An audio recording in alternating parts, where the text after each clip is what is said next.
الحمد لله رب العالمين والصلاة والسلام على سيد الأنبياء والمرسلين أما بعد فأعوذ بالله من الشيطان الرجيم بسم الله الرحمن الرحيم الصلاة والسلام عليك يا رسول الله الصلاة والسلام عليك يا حبيب الله الصلاة والسلام عليك يا نبي الله وعلى آلك وأصحابك يا نور الله মাদানী চ্যানেলের দর্শকবৃন্দ উপস্থিত হয়েছি মাদানী চ্যানেল বাংলার নিয়মিত ধারাবাহিক একটি অনুষ্ঠান যার নাম হচ্ছে মৃত্যুসজ্জায় বুজুর্গানে দিনের উপদেশ। দুরূদ শরীফের অসংখ্য অগণিত ফজিলত বরকত আছে। এর মধ্যে থেকে একটি ফজিলত হচ্ছে আল্লাহর প্রিয় নবী রাসূল আরবি হুজুরে পূর্ণ সাল্লাল্লাহু আলাইহি ওয়াসাল্লাম ইরশাদ করেন, যখন তোমরা কোনো কিছু ভুলে যাও অতঃপর আমার উপর দুরূদ শরীফ পড়ো, ইনশাআল্লাহ স্মরণে এসে যাবে।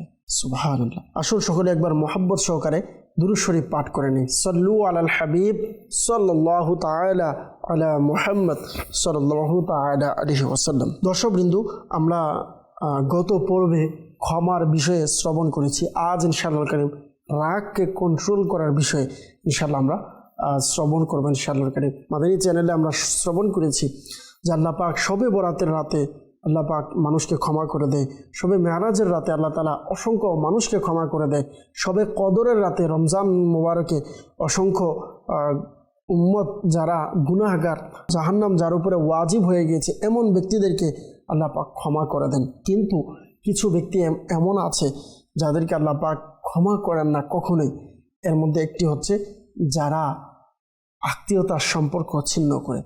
আর এই আত্মীয়তার সম্পর্ক ছিন্ন করার একটি কারণ কিন্তু এটাও মানুষের অন্তরে রাগ বা ক্ষোভ থাকা, ইগু মানুষদেরকে ধ্বংস করে দেয়। জি হ্যাঁ, এই ইগুর কারণে কিন্তু আজকে সমাজে আমরা দেখি ভাই ভাইয়ের মধ্যে, বোন বোনের মধ্যে, বোন ভাইয়ের মধ্যে, পিতামাতা সন্তানের সাথে, সন্তান তার পিতামাতার সাথে, এভাবে স্বামী স্ত্রীর সাথে, স্ত্রী স্বামীর সাথে, এভাবে কিন্তু দ্বন্দ্ব, কখনো বছরের পর বছর চলে যায় যোগাযোগ না রাখা, বা বছরের পর বছর চলে যায় সম্পর্ক ছিন্ন করে রাখা, এই বিষয়গুলো দেখা যায়। আল্লাহ পাক আমাদেরকে সঠিক বুঝ দান করুক।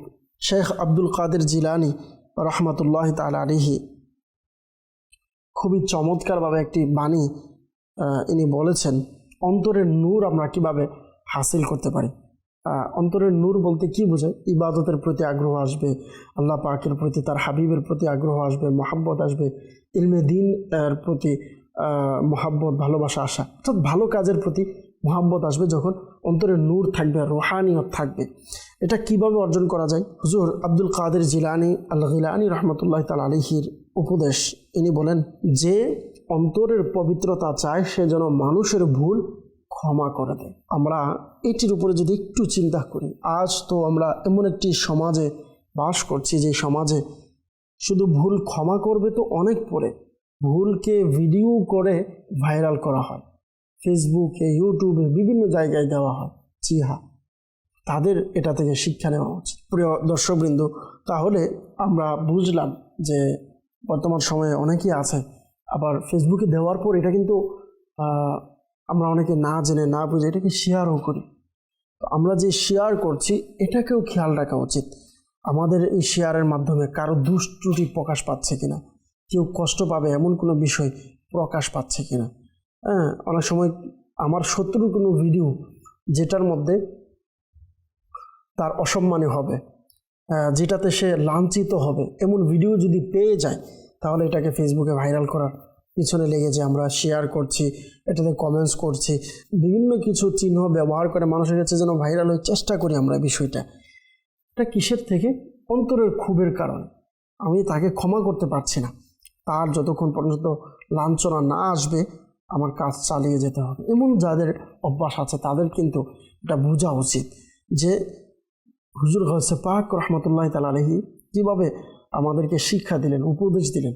যদি তোমরা চাও অন্তরের পবিত্রতা, তাহলে মানুষের ভুল ক্ষমা করার অভ্যাস করো, মানুষকে ভুল হলে ক্ষমা করে দাও। এই জিনিসটা তোমাদের কাছে নিয়ে এসো, তোমাদের অন্তরের পবিত্রতা আসবে। সুবহানাল্লাহ। হযরত আবু দারদা রাদিয়াল্লাহু তাআলা আনহু বলেন, ইযা কদারতা আলা আদুবিকা, বললেন যখন তোমার শত্রুর উপর তুমি ক্ষমতাবান হও, ফাজআলিল আফওয়া আনহু শুকরান লিকুদরাতি, তখন তাকে ক্ষমা করাই হচ্ছে তোমার কৃতজ্ঞতা। অর্থাৎ ক্ষমতা পেয়ে ক্ষমা করাই হচ্ছে ইমানদারদের কাজ। যে ক্ষমতা আছে এরপরও আমি তাকে ক্ষমা করে দিলাম। কেন?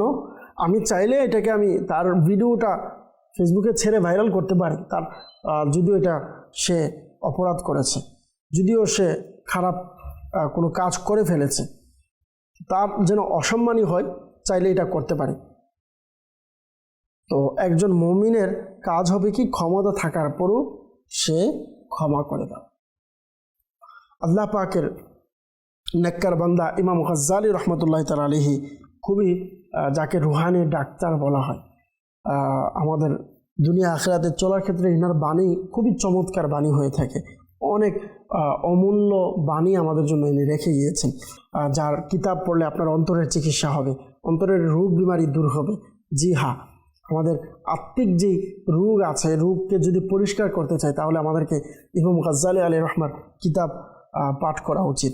তো ইমাম গাজ্জালী আলাইহির রহমা বলে যে ক্ষমা আল আফু ইউতাহিরুল কলবা, যে ক্ষমা হৃদয়কে পবিত্র করে, ওয়ায়ুকাররিবু ইলাল্লাহি তাআলা, এবং আল্লাহর নৈকট্য দান করে। সুবহানাল্লাহ।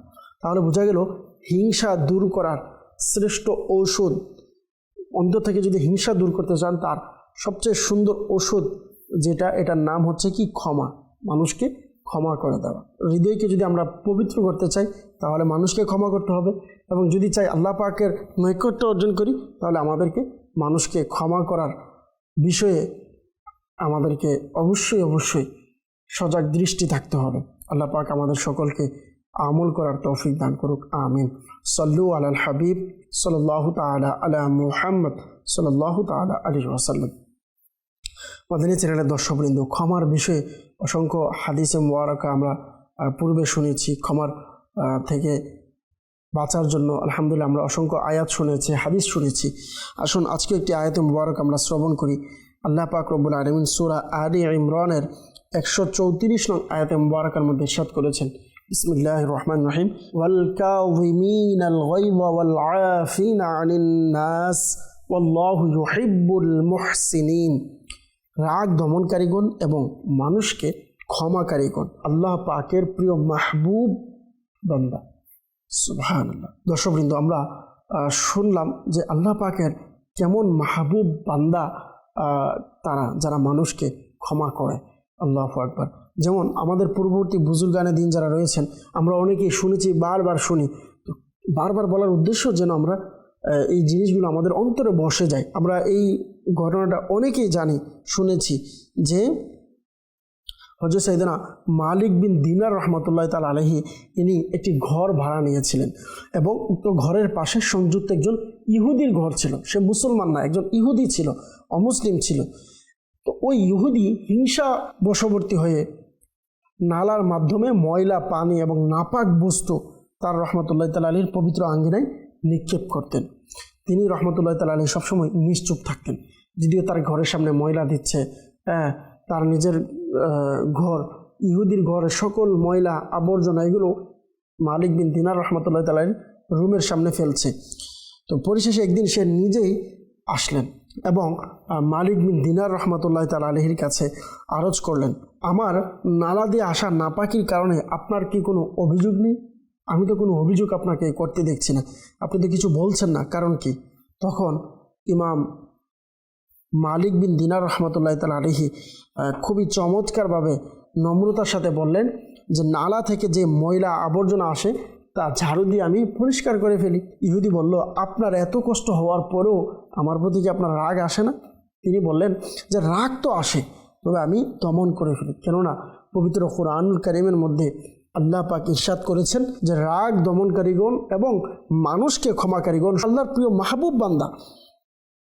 যখন এই আয়াতে মুবারকা শ্রবণ করালেন, ইহুদিকে শোনালেন যে আমাদের পবিত্র কোরআনে আল্লাহ পাক তার বান্দাকে শিক্ষা দেয়, আর এটি যখন ওই ইহুদি শুনলেন, শোনার সাথে সাথে তার মধ্যে কি পরিবর্তন আসলো, কি ফিলিংস আসলো? তার ফিলিংস এটা আসলো যে সে এই কথা শুনে মালিক বিন দিনার রহমতুল্লাহ তাআলার এই আচরণের কারণে সে মুসলমান হয়ে গেলেন। সুবহানাল্লাহ। এই জন্য বলা হয় निगाह वली में वो तासीर देखी बदलती हज़ारों की तकदीर देखी। সুবহানাল্লাহ। যদিও ইনি একজন আল্লাহর ওলি ছিলেন, এনার সাথে এই ঘটনা হয়েছে, তাহলে এটার থেকেও কিন্তু আমাদের উপদেশ আছে। জি হ্যাঁ, শুধু বাণী থেকে উপদেশ না, ওনাদের ঘটনা থেকেও কিন্তু আমাদেরকে উপদেশ দিয়ে যায়। ওনার এই ঘটনা থেকে প্রত্যেক মুসলমানের জন্য, প্রত্যেক মানুষের জন্য একটি উপদেশ ইনি দিয়ে গেলেন যে শুধু মুসলমান হলে বা আমার দলের হলেই যে নিরাপদ থাকবে এটা নয়, সে মানুষ, শুধুমাত্র মানুষ হিসাবে আমি তাকে নিরাপত্তা দেব। একজন মুসলমানের শিক্ষা এটা। একজন অমুসলিম সে যে কোনো ধর্মের হোক, তাকে মানুষ হিসাবে তাকে যে সম্মান করা উচিত আমাকে করতে হবে, মানুষ হিসাবে তাকে যেই ভালোবাসা উচিত সেটা আমাকে বাসতে হবে। অবশ্যই ইসলামের একটা নিয়ম আছে, ইসলামের একটা গণ্ডি আছে, এটাকে আমাদেরকে মানতে হবে। কিন্তু ইসলাম কখনো শিক্ষা দেয় না আমার কোনো বিরোধী দল হলে, আমার ভিন্ন মতের হলে আমি তার সাথে খারাপ আচরণ করব, আমি তাকে খারাপ কিছু বলবো। ইসলাম আমাদেরকে এটা শিক্ষা দেয় না। আল্লাহ তাআলা আমাদেরকে আমল করার তৌফিক দান করুক, আমিন। আল্লাহ তাআলা নেককার বান্দা যারা রয়েছেন তাদের নিদর্শনের ব্যাপারে বলা হয় যে সাইয়েদনা ইমাম হাসান বসরি রহমতুল্লাহ তাআলা আলাইহি বলেন, নিশ্চয়ই সৎ বান্দাগণ, যারা সৎ বান্দা তারা শান্তিতে থাকবে। নেককার বান্দা হচ্ছে সে যে পিঁপড়াকেও কষ্ট দেয় না। সুবহানাল্লাহ। তাহলে দর্শকবৃন্দ, আমাদেরকে কিভাবে চিন্তা করা উচিত যে আল্লাহ তাআলা যেন আমাদের উপরে সন্তুষ্ট হয়, আল্লাহ পাক যেন আমাদের উপরে রাজি হয়। এর অনেকগুলো মাধ্যম, আর এর একটি মাধ্যম হচ্ছে যে আপনি যেন রাগকে কন্ট্রোল করি, দমন করি। হযরত সাইয়েদনা আবু দারদা রাদিয়াল্লাহু তাআলা আনহু বলেন, আমি আরজ করলাম আল্লাহ রসুলের দরবারে যে হে রসুল, আমাকে এমন কিছু আমল দিন, নির্দেশনা দিন যা আমাকে জান্নাতে প্রবেশ করাবে। মদিনার তাজদার হুজুর নবী করিম সাল্লাল্লাহু আলাইহি ওয়াসাল্লাম ইরশাদ করলেন, লা তাগদাব ওয়ালাকাল জান্নাহ, রাগ করিও না, তোমার জন্য জান্নাত রয়েছে। সুবহানাল্লাহ। আজকে আমাদের অনেকটা প্রশ্ন থাকে না যে এমন কিছু আমল বলেন হুজুর যেন আমি জান্নাতে চলে যাই, এমন আমল শিখিয়ে দেন, ছোট আমল যেন জান্নাতে যেতে পারি।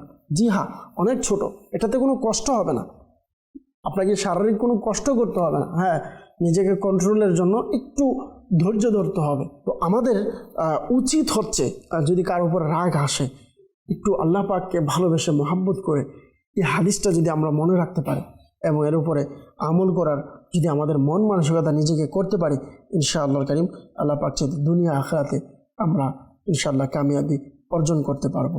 সল্লু আলাল হাবিব সাল্লাল্লাহু তাআলা আলা মুহাম্মদ সাল্লাল্লাহু তাআলা আলাইহি ওয়াসাল্লাম। প্রিয় মাদানী চ্যানেলের দর্শকবৃন্দ, বলা হয় কিমিয়ায়ে সাআদাতের মধ্যে সাইয়েদনা ইমাম মুহাম্মদ বিন মুহাম্মদ গজ্জালী রহমতুল্লাহ তাআলা বর্ণনা করেন, এক ব্যক্তি হযরত আমিরুল মুমিনিন সাইয়েদনা উমর বিন আব্দুল আজিজ রহমতুল্লাহ তাআলা আলাইহির সাথে খারাপ আচরণ করেছেন। তিনি রহমতুল্লাহ তাআলা আলাইহি মাথা নিচু করলেন এবং বললেন, হে লোক, তুমি কি আশা করছো যে আমার রাগ আসুক এবং শয়তান আমাকে অহংকার ও ক্ষমতার দাপটে লিপ্ত করুক আর আমি তোমার উপর জুলুম করি এবং তোমরা কিয়ামতের দিন আমার থেকে প্রতিশোধ নিবে?